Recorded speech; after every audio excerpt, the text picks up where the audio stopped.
Welcome to cricket Indians Tamil channel. இந்த வீடியோவில் நம்ம அதை பற்றி பார்க்க போகிறோம் அப்படின்னா, இன்றைக்கி நம்மளுடைய மும்பை இந்தியன்ஸ் டெல்லி கேபிட்டல்ஸுக்கு எகெயின்ஸ்டாக மேட்ச் இருக்குது. ஸோ மேட்ச் வந்து பார்த்திங்கன்னா டெல்லியோட ஹோம் கிரவுண்டு, நமக்கு வந்து இது பார்த்திங்கன்னா ஒரு அவே மேட்சாக தான் இருக்குது.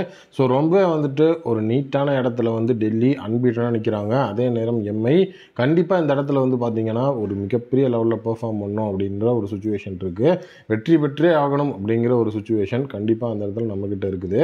ஸோ டோட்டலி வந்து பார்த்திங்கன்னா டெல்லி கேம்பில் இருக்கிற ஒரு வீக் பாயிண்ட் அப்படின்னா ஜாக் ஃப்ரேசர் மெக்கக் இன்னுமே வந்து ஃபார்முக்கு வரவே இல்லை. ஸோ ஐபிஎல் 2025 வந்து பார்த்தீங்க அப்படின்னா ஜாக் ஃப்ரேசர் மெக்கக் இன்னும் அரைவ் ஆகலை அப்படிங்கிறது தான் உண்மை. அவரோட ஆவரேஜ் வந்து பார்த்திங்கன்னா ஒரு 15 தான் இருக்குது. 13 சிங்கிள் டிஜிட் ஸ்கோர்ஸ் அப்படிங்கிறது வச்சுருக்கிறாரு ஐபிஎல் 2024க்கு அப்புறமா. ஸோ டோட்டலி வந்து பார்த்திங்கன்னா கடைசி 28 இன்னிங்ஸில் வந்துட்டு தலைவன் 4 தடவை டக்கும் ஆயிருக்கிறாப்புல. ஸோ டெல்லி அந்த இடத்துல வந்துட்டு பார்த்திங்க அப்படின்னா கொஞ்சம் வந்துட்டு ஒரு லைம் லைட்குள்ளே வரல. ஸோ அதனால் அது ஈஸியாக நம்ம கேபிட்டலைஸ் பண்ணணும் அப்படிங்கிற ஒரு விஷயம் இருக்குது.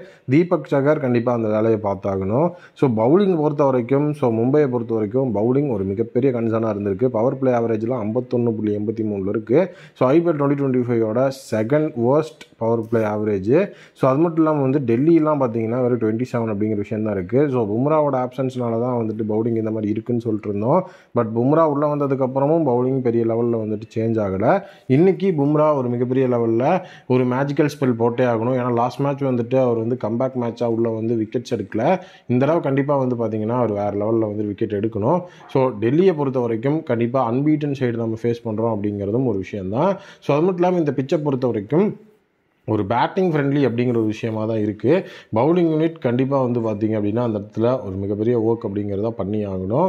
ஸோ இங்கே வந்து என்ன அப்படின்னு வந்து பார்த்திங்க அப்படின்னா, ஸோ பேட்டிங் பிச் அப்படிங்கிறதுனால ஸோ இந்த வென்யூ தான் வந்து பார்த்திங்கன்னா ஐபிஎல் 2024 ஹை ஸ்கோரிங் கிரவுண்ட் அப்படிங்கிற மாதிரிலாம் வந்து பார்க்கப்பட்டுச்சு. ஃபஸ்ட் இன்னிங்ஸில் 235 அப்படிங்கிறத வந்து பார்த்திங்க அப்படின்னா ஆவரேஜாக அந்த இடத்துல 5 கேமில் கொண்டு வந்தாங்க லாஸ்ட் சீசன். ஸோ இந்த தடவை அதே தான் நடக்கிறதுக்கு வாய்ப்பு இருக்குது.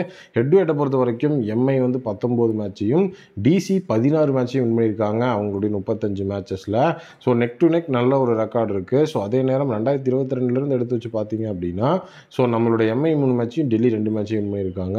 இந்த ஒரு வென்யூவை பொறுத்த வரைக்கும் மொத்தமாக 12 கான்டெஸ்ட்டில் டெல்லி 7 மேட்சை வின் பண்ணியிருக்காங்க. ஸோ அதுவும் ஒரு முக்கியமான விஷயமா இருக்குது. ஸோ இன்ஜுரியை பொறுத்த வரைக்கும் ஸோ மிகப்பெரிய லெவலில் வந்து ட்ரைனிங் செஷனில் ஃபாஃப் அண்ட் கேஎல் ராகுல் டெல்லிக்காக விளாடல. ட்ரைனிங் செஷனில் அவங்க 2 பேருமே வந்து மிஸ் பண்ணாங்க. ஸோ ஹோம் சைடு அப்படிங்கிறதுனால வந்து பார்த்திங்கன்னா அவங்க விளாடலையா அப்படிங்கிறது தெரியல. ஸோ மீண்டும் ஃபாஃப் டு பிளஸஸ் வெளியே போனாருன்னா சமீர் ரிஸ்வி வந்துட்டு உள்ளே வரதுக்கு நிறைய வாய்ப்பு இருக்குது. ஆல்ரெடி இந்த சேஞ்ச் அப்படிங்கிறத நம்ம பார்த்துருக்கோம். ஸோ இப்போ டாக்டிக்ஸை பார்ப்போம். டாக்டிக்ஸை பொறுத்த வரைக்கும் ஸோ அக்ஷர் பட்டேலுக்கு எகெயின்ஸ்டாக ரோஹித் சர்மா ஜஸ்ட் 21 தான் ஆவரேஜ் பண்ணுறாரு. அவர் ஸ்ட்ரைக் ரேட்டும் பார்த்திங்கன்னா 91.3 தான் இருக்குது லெஃப்ட் ஆர்ம் ஸ்பின்னர்ஸுக்கு எகெயின்ஸ்டாக. ஸோ அது மட்டும் இல்லாமல் பார்த்திங்கன்னா லெஃப்ட் ஆர்ம் ஸ்பின்னர்ஸ் அப்படிங்கிறது வந்து பார்க்கும்போது 10 மேட்சஸில் 3 தடவை வந்துட்டு நம்மளுடைய ரோஹித் சர்மா எடுத்திருக்காங்க.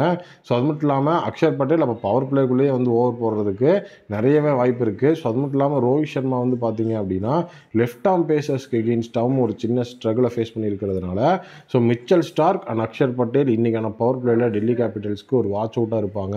ஸோ கண்டிப்பாக அதை வந்து நம்ம வந்து டாக்டிக் பண்ணி அந்த இடத்துல வந்து கொண்டு போகணும். ஸோ அப்போ இன்றைக்கி மேட்ச்லேயுமே பவர் பிளேயில் மிகப்பெரிய லெவலில் ரெக்கார்டு அப்படிங்கிறது வரணும் அப்படின்னா அந்த இடத்துல ரோஹித் சர்மா பர்ஃபார்ம் பண்ணியே ஆகணும். ஸோ ஃபுல் ஃபிட்டாக இருக்கிற ஜஸ்பிரித் பும்ரா வந்துட்டு இன்ஜுரி கன்சர்ன் ஏதாவது இருக்கான்னு செக் பண்ணும்போது மீண்டும் எது இல்லை, கண்டிப்பாக விளையாட தான் போகிறாரு. எம்ஐயோட மேட்சப்ஸ் அண்ட் டாக்டிக்ஸ் அப்படின்னு வந்து பார்த்தீங்க அப்படின்னா ஸோ ட்ரெண்ட் போல்ட் வந்து பார்த்தீங்க அப்படின்னா மிகப்பெரிய லெவலில் வந்துட்டு ஃபாஃப் டு பிளஸஸ்க்கு எகெயின்ஸ்ட் நல்லா ரெக்கார்டு வச்சிருக்கிறாரு. ட்ரெண்ட் போல்ட் நம்மளுடைய ஃபாஃப் டு பிளஸ் அப்படின்னு காம்போ எடுக்கும்போது 27 ஆவரேஜ் தான் இருக்குது. ஸ்ட்ரைக் ரேட் வந்து 111. ஸோ அது மட்டும் இல்லாமல் வந்து பார்த்தீங்கன்னா 14 மேட்சஸில் வந்துட்டு அவர் வந்து மிகப்பெரிய லெவலில் வந்து 7 தடவை அவுட் ஆகிருக்கிறாரு. So power play matchup suppose வந்துட்டு ஃபாஃப் உள்ள விளாண்டாருன்னா ட்ரெண்ட் போல்ட் இன்றைக்கி ஒரு த்ரெட்டாக இருக்கிறதுக்கு வாய்ப்பு இருக்குது. ஸோ அருண் ஜெட்லி ஸ்டேடியம் பொறுத்த வரைக்கும் லாஸ்ட் சீசன் ஸோ 10 மேட்ச்சில் 8 தடவை 200+ ஸ்கோர்ஸ் அடிச்சிருக்கிறாங்க. ஸோ அது ஒரு மிகப்பெரிய விஷயம். அந்த 10 தடவையில் 8 தடவை அப்படிங்கும்போது அந்த 200 கம்மியாக வந்த 2 ஸ்கோர்ஸ் என்னன்னா ஒன்று 199 இன்னொன்று 189 ஆல்மோஸ்ட் அதுவுமே 200 தான். ஸோ லாஸ்ட் லீக் கேம் வந்து அப்படிங்கிறது வந்து எம்ஐக்கு எகெயின்ஸ்டாக பார்க்கும்போது டிசி மிகப்பெரிய லெவலில் வந்து லாங்கஸ்ட் ஸ்ட்ரீக் அப்படிங்கிறத வச்சுருக்கிறாங்க. கேஎல் ராகுல் வந்துட்டு மும்பைக்கு எகெயின்ஸ்டாக அப்படின்னு வரும்போது மிகப்பெரிய லெவலில் வந்துட்டு இருந்திருக்கிறாரு. 18 மேட்ச்சில் வந்து 950 ரன்ஸ் அடிச்சிருக்கிறாரு. இன்றைக்கி ஒரு 50 அடித்தார் அப்படின்னா 1000 ரன்ஸ் மும்பைக்கு எகெயின்ஸ்டாக அடித்த பிளேயர் அப்படிங்கிற ரெக்கார்டு அவருக்கு வரும். ஸோ அருண் ஜேட்லி ஸ்டேடியமில் ரோஹித் சர்மாவோட ஆவரேஜ் 35.22 இருக்குது. 634 ரன்ஸ் இன் 20 இன்னிங்ஸ் அப்படிங்கிற ஒரு ஸ்ட்ரைக் ரேட்டும் பார்த்தீங்கன்னா 142 இருக்குது. ஸோ இந்த இடத்துல வந்துட்டு இந்த ஒரு ப்ரிவ்யூ பார்க்கும்போது ரோஹித் சர்மா இன்றைக்கி எம்ஐக்கு ஒரு கீயாக இருப்பாருன்னு தெரியுது. பும்ரா போல்ட் வந்துட்டு மிகப்பெரிய லெவலில் இருப்பாங்கன்னு தெரியுது. நீங்கள் என்ன நினைக்கிறீங்கன்னு கமெண்ட்டில் சொல்லுங்கள்.